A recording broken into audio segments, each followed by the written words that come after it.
ស្ដីបងប្អូនពេលនេះខ្ញុំចង់បង្ហាញអំពីជនជាអ្នករបស់ថៃខ្លះនៅក្នុងនេះធម្មតាយើងទៅទិញសភៅលោកគ្រូព្រៀបសុកបាទលោកតាព្រៀបសុកហើយនឹងនៅក្នុង YouTube ក៏មានបង្រៀនជាច្រើនដែរក៏ប៉ុន្តែលើកខ្លះការបង្រៀននៅគ្មានគ្រូច្បាស់លាស់យើងអត់អាចចាប់ក្បាលចាប់បន្ទុយបានទៅជាអត់ចេះអញ្ចឹងអ្នកខ្លះព្យាយាម4-5 ឆ្នាំហើយក៏ប៉ុន្តែនៅតែពិបាកក្នុងការរៀននៅខ្លួនឯងហើយបើសិនជាយើងរៀននៅសាលាលើខ្លះវាអត់មានពេលហើយក៏មិនដឹងជាគ្រូណាដែលបរិច្ចាគចំណេះដឹងសម្រាប់បង្រៀនតាមអ៊ីនធឺណិតចេះអញ្ចឹងខ្ញុំអត់សូវបានឃើញអញ្ចឹងនេះបងប្អូនណាចង់រៀនក៏ចូលមកក្នុងនេះមកខ្ញុំតំណេក៏ថតជាវីដេអូបង្ហាញខ្លះឬខ្លះក៏យើងទៅសេអក្សរបង្ហាញជាភាសាក្នុងការបកយល់ដឹងខ្លះអំពីគ្រឹះវាអញ្ចឹងបើសិនជាយើងបានគ្រឹះហើយយើងអាចរៀននៅខ្លួនឯងបន្តិចម្ដងថ្ងៃក្រោយនឹងចាំបាទបន្តមកខ្ញុំនឹងបង្កើតទំព័រភាសាអង់គ្លេសបន្ថែមទៀតដើម្បីយើងរៀនទាំងអស់គ្នាស្គាល់គ្នាទាំងអស់គ្នាបាទអញ្ចឹងនៅក្នុងនេះខ្ញុំបង្ហាញជាវគ្គដំបូងទេនៅវគ្គបន្តទៀតជាច្រើនរយឈុតអញ្ចឹងយើងបង្ហាញវគ្គនេះគឺថាកបើសិនជាយើងទៅសេរបៀបដូចសៀវភៅនេះគឺយើងពិបាកនឹងចំណាំតែថាយើងមើលនៅក្នុងនេះគឺអក្សរក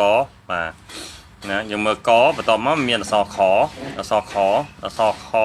ក្សរខអក្សរខងអញ្ចឹងយើងពិបាកនឹងចំណាំថាកខខខខខងបាទហើយបានចឆឆ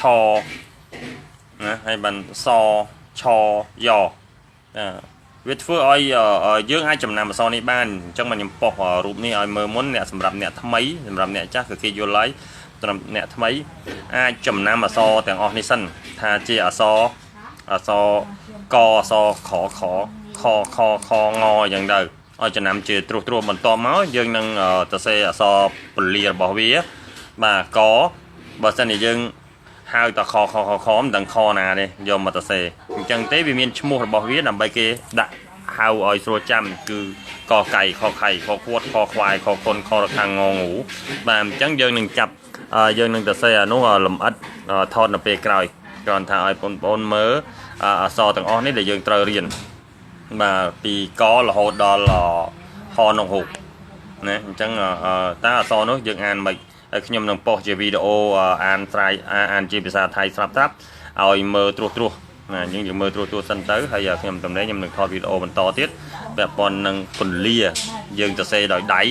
បាទឬក៏យើងsearchឃើញតាមទូរស័ព្ទនេះពេលនេះខ្ញុំបាននៅមុខកុំព្យូទ័រទេខ្ញុំយកទូរស័ព្ទយកមកប្រើធ្វើជាមេរៀនបាទអញ្ចឹងវាមិនបានក្បោះក្បាយក៏ប៉ុន្តែសង្ឃឹមថាបងប្អូននឹងយល់យើងរៀនពីវគ្គរបស់ជនជាអ្នករបស់វាអញ្ចឹងជនជាអ្នករបស់វាគេអានថាភៀនឆណៈ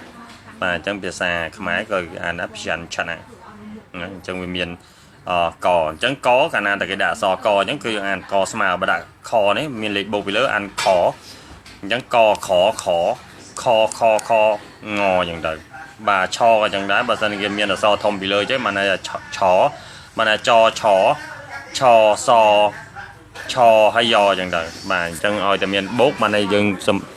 សង្កត់សម្លេងទៅជាអូឲ្យធ្ងន់បន្តិចបាទអូខេសូមអរគុណបាទ